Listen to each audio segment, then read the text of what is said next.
অনেকগুলো বছর, অনেকগুলো বসন্ত ক্রিকেট নিয়ে খেলা এবং আপনার এত বছরের কোচিং সব মিলিয়ে একটা অন্যরকম অভিজ্ঞতা। তো এতদিন পরে এসে যদি এরমটা হয়, আপনাকে যদি বলা হয় একটু পিছন ফিরে দেখতে, কোন স্মৃতিগুলো বেশি মনে পড়বে আপনার? তাই নাকি? আমার তো এখনো মনে হয়নি অত বয়স হয়ে যে পেছনে তাকাতে হবে। আমি তো এখনো সামনের দিকে তাকাবার জন্য প্রস্তুত, একদম রেডি। তাই পেছন দিকে তাকাতে গেলে আপনার কি বোঝাচ্ছে সেটা ফার্স্টে বলবো। প্রথমে যেটা একটু জানতে চাইবো যে খেলোয়াড় এবং কোচ দুটো, যে একটা তো অন্যরকম অভিজ্ঞতা, দুটো অভিজ্ঞতার ক্ষেত্রে আপনার প্রচুর তো স্মৃতি, সেই জায়গার থেকে বলছি, ব্যক্তিগত নিজের অভিজ্ঞতার কথা, কি মনে হয়?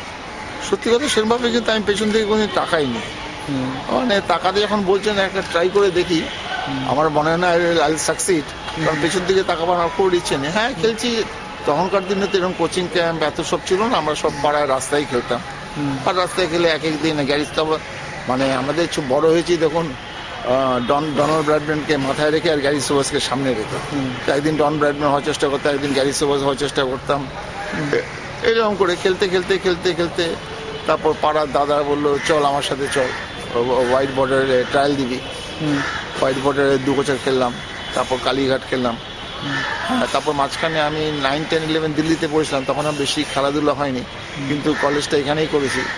হ্যাঁ, তারপর ক্যালকাটা ইউনিভার্সিটি খেললাম, বেঙ্গল খেললাম, দিলীপ ট্রফি খেললাম, ইরানি ট্রফি খেললাম, 2টো ইন্ডিয়া ট্যুরও করলাম। ওরমভাবে আমি খুব তাড়াতাড়ি রিটায়ার করেছি। দেখলাম তো খেলা তো সারা জীবন চালিয়ে যেতে পারবো না, কিন্তু খেলার সাথে যুক্ত থাকতে গেলে এরকম একটা কিছু করা উচিত যাতে আমি থাকতে পারি। তখন দেখলাম আমার দ্বারা সিলেক্টর হবে না, আমি সেটা বুঝতে পারছি। আমার টেম্পারামেন্টই নেই যে 10 জনের সাথে লোকে মিশে কাজ করতে। আমার একা একা কাজ করতে ভালো লাগে, বলতে পারেন যে আমি লোন রেঞ্জার। সেইভাবে তো কোচিংটা বেছে নিলাম। মানে কোচিংটা বেছেছি 1981-এ, তখন আমার মোটে 34 বছর বয়স। তখন সব এক্স প্লেয়াররাই কোচিং করতেন, যেরকম সুরিত মিত্র, কার্তিক দা, পুলক দা, এরকম করে। তখন আমি প্রথম ক্যাম্প হয় নর্দার্ন পার্কে, সাউথ ক্যালকাটায়। ওখান থেকে এখন উপরে যাচ্ছি, তো মোটামুটি বিজি আছি। এখন আমার 7 বছর উপর হয়ে গেল, রিটায়ার হলো। সপ্তাহে 6 দিন আমি বিজি থাকি। সুতরাং সত্যি কথা বলছি, সেইভাবে পেছন দিকে পেরোবার আমার খুব একটা স্কোপ পাইনি। একটা কথা একটু জিজ্ঞেস করব, মানে আমাদের একটু পুরনো সময়ের মানুষ যারা, তারা অনেকেই একটা কথা বলে থাকেন যে আপনার যা প্রতিভা ছিল, যে দক্ষতা ছিল, সেই জায়গা থেকে অবশ্যই ভারতীয় ক্রিকেট দলে আপনার মানে জাতীয় দলে সুযোগ পাওয়া উচিত ছিল। সেই জায়গাটা মনে হয় একটা বঞ্চনা আছে আপনার? না না, সত্যি কথা বলছি, লোকে বিশ্বাসও করতে চায় না। এটা কিছু আমি কিছু না, আমি তো বলছি আমার চেয়ে অনেক বেটার প্লেয়ার ছিল যারা ইন্ডিয়ায় খেলতে পারতো, তারা তো ইন্ডিয়ার ধারে কাছে যেতে পারেনি। আমি তো ইন্ডিয়ার 2টো সুযোগ পেয়েছি। হ্যাঁ, আর এটা মেনে নিতে হবে। হ্যাঁ, এটাতে কিচ্ছু করার নেই। মহিন্দ্র রমন সে কতবার ড্রপ হয়েছে, কি হয়েছে। আপনি দেখুন রিসেন্ট এক্সাম্পল হলো মনোজ তিওয়ারি। এটা হতে থাকবে, এটা নিয়ে বসে থাকলে হয় না। কারণ আমি এখনো বিশ্বাস করি, দেখুন একটা দরজা বন্ধ হলে, সেই পুরোনো কথা, একটা দরজা বন্ধ হলে আরেকটা দরজা খুলবে। আমার মতন ছেলে বলা একটা ওয়ার্ল্ড চ্যাম্পিয়নের মেডেল, 2008-এ আমি ইন্ডিয়া টিমের ম্যানেজার হয়ে গেলাম মালয়েশিয়া আন্ডার-19-এ। সেখানে ওয়ার্ল্ড চ্যাম্পিয়ন যখন মেডেলটা পড়াচ্ছে, ওয়ার্ল্ড চ্যাম্পিয়নের মেডেল, আমি ভাবছি আমি পড়ছি, এদিকে সৌরভ, সচিন, রাহুল, কুম্বলে, এরা পেলো না। অফকোর্স তারপরে সচিন পেয়েছিল। তাই একটা দিক গেছে, তার একটা দিক হয়েছে। এটা আমার মনে হয় আলটিমেটলি লেগে থাকলে হিসেব বরাবর হয়ে যায়। যেমন ক্রিকেটের একটা কথা আছে না, যে অনেকবার বলে আমাকে বাজে আউট দিয়েছে, তো অনেকবার এরকম হয় যে ব্যাটসম্যান আউট ছিল, আম্পায়ার দেন। সেই যদি এখন 10-15 বছর ক্রিকেট খেলে দেখা যায় ওটা মিলে যায়, আলটিমেটলি কিন্তু হিসেব মেলে। বাংলা ছেড়ে বাইরে গিয়ে আপনি কোচিং এর কাজ করেছেন, দুটো অভিজ্ঞতা তো আলাদা। সেই জায়গা থেকে বলবো, এই মুহূর্তে বাংলা ক্রিকেট নিয়ে আপনার কি মনে হয়? যে বাংলা ক্রিকেট নিয়ে আমার মনে হয় অ্যাবাউট কতগুলো টিম আছে সিবির আন্ডার আমি ঠিক জানি না, তবে আমার মনে হয় 90টা মতন টিম আছে। 6টা ডিভিশন করতে হবে। কম্পিটিশন না বাড়ালে কোচিং দিয়ে প্লেয়ার বেরোয় না, একটাই মানতে হবে, it is the environment that produces player. এই যে অস্ট্রেলিয়া থেকে এত প্লেয়ার বেরোয়, কারণ 6টা টিম মোটে, প্রত্যেক টিমে প্রায় 8-10টা প্রেজেন্ট আর টেস্ট ক্রিকেটার। বাংলার এই কম্পিটিশনটা বাড়াতে, বাংলা ক্রিকেটে কোনো কম্পিটিশন নেই। যে একটা কথা জিজ্ঞেস করব, যে আপনি নিজেও সেটা বলছিলেন যে আপনাদের সময় এত কোচিং ক্যাম্প ছিল না, এত ফিজিক্যাল ইনস্ট্রাকচার ছিল না, এত সুযোগ সুবিধা ছিল না, যেটা কপিলও বলে থাকেন মাঝে মধ্যে। আজকে এই যে এত একটা টিমের সঙ্গে এত ফিজিও, এত রকম ব্যবস্থা, তারপরও দেখা যাচ্ছে যে প্লেয়াররা খুব তাড়াতাড়ি আনফিট হয়ে যাচ্ছে। আনফিট হয়ে যাচ্ছে কারণ এটা কোনো সাইন্টিফিক বেসিস নেই, সবাইকে এক ট্রিটমেন্ট করছে। কোচিংটা তো বলছি, সবাইকে এক কোচ করছে, মানে যার অসুখ হচ্ছে তাকে একটাই ওষুধ দিচ্ছে। হ্যাঁ, তাকে ইন্ডিভিজুয়াল কেস হিসেবে ট্রিট করছে না। আমার তো মনে হয় কোচিংটা এসে এক্সেসিভ কোচিংটা, বলে না যে too many cook spoil the broth, excessive কোচিংটাই হলো root cause of all problem. Not only Bengal, তার সবচেয়ে বড় জ্বলন্ত এক্সাম্পল হলো ইংল্যান্ড, যেখানে কোচিং এর বাইরে কাউকে খেলতে দিতে, সে যদি বিরল প্রতিভাও হয় তাকে তার ওই কোচিং এর বাইরে খেলতে দেবে না। আমি সব মানে মনে প্রাণে বিশ্বাস করি কিভেন পিটারসন যদি ইংল্যান্ডে জন্মাতো তবে কিভেন পিটারসন হতো না। এই জন্য ইংল্যান্ডে দেখবেন ওদের স্ট্যান্ডার্ড ভালো, সব জিনিসই দেখবেন ওদের এক্সেলেন্স খুব একটা নেই, মানে হাই ফার্স্ট ডিভিশন পাবে কিন্তু স্ট্যান্ড করবে না। ওয়ার্ল্ড কাপ খেলবে কিন্তু আমরা সবাই জানি যে ওয়ার্ল্ড কাপ চ্যাম্পিয়ন হবে না, ওরা ওয়ার্ল্ড কাপ অব্দি খেলবে। সে টেনিসেও সেরকম ম্যান্ডে মারে মাঝে সাঝে খেলে, কিন্তু চ্যাম্পিয়ন হবে বলে ঠিক আমাদের বিশ্বাস হয় না। হ্যাঁ, আর বোধহয় 150 বছর রাজত্ব করেছিল বলে, আর বাঙালিরা তো সবচেয়ে বেশি সাহেব, ওদের ইনফ্লুয়েন্সটা বোধহয় আমাদের উপর সবচেয়ে বেশি পড়েছে। হ্যাঁ, কোচিংটা একটু সাইন্টিফিক ভাবে করাতে হবে। সাইন্টিফিক বলে what I mean by scientific is very sensible coaching. বই পড়ে ওটাকেই তোমাকে চালাতে হবে সেটা আমি বিশ্বাস করি না, যে সবাইকে একরকম হতে হবে। আমার তো মাঝে মাঝে মনে হয় কি আমরা কি মারুতি গাড়ি তৈরি করছি যে সবাই এক হবে? হ্যাঁ, এভরি ইন্ডিভিজুয়াল ইজ ডিফারেন্ট। আমরা যেরকমভাবে হাসি, যেরকমভাবে কথা বলি, যেরকমভাবে খাই, সবই ডিফারেন্ট। সুতরাং সেই যদি না করতে পারি, হ্যাঁ, ডিসাইড না করতে পারি কাকে কোন ওষুধটা দিলে চলবে, ততক্ষণ কিন্তু আমরা রেজাল্ট পাবো না।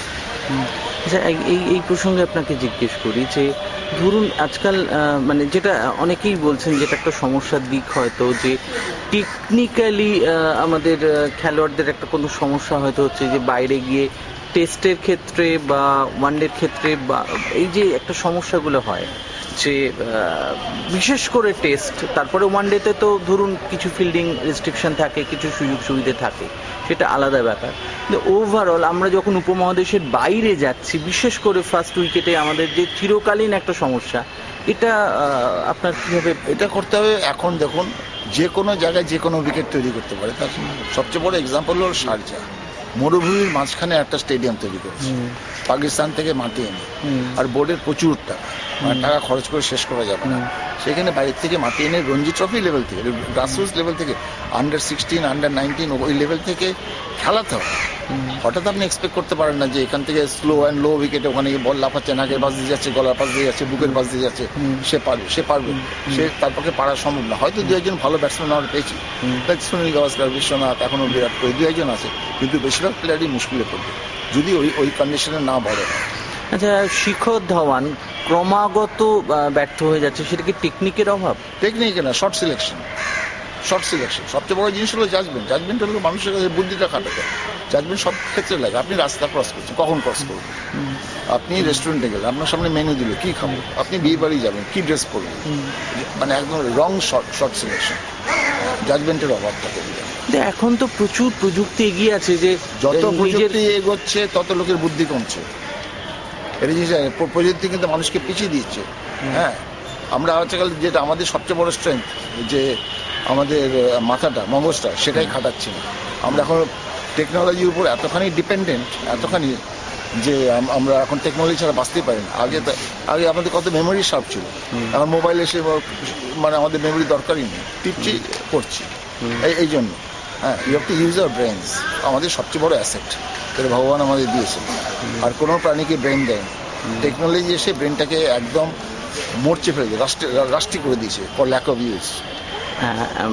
কোচ হিসাবে কাজ করার অভিজ্ঞতার জায়গা থেকে আপনাকে জিজ্ঞেস করছি, যে এই মুহূর্তে আমাদের ভারতীয় দলে খুব প্রমিসিং ক্রিকেটার কি বা কারা, বা ভবিষ্যতের ক্ষেত্রে? না, ভবিষ্যতে সেটা বলতে পারবো না, কারণ আমার এখন জুনিয়র ক্রিকেটার সম্বন্ধে, আমার একটু বেঙ্গলের সম্বন্ধে আইডিয়া আছে, কিন্তু বাইরে কারা আছে তারা ঠিক বলতে পারবো, সেটা কাগজ কলমে দেখলেই হয়ে যাবে।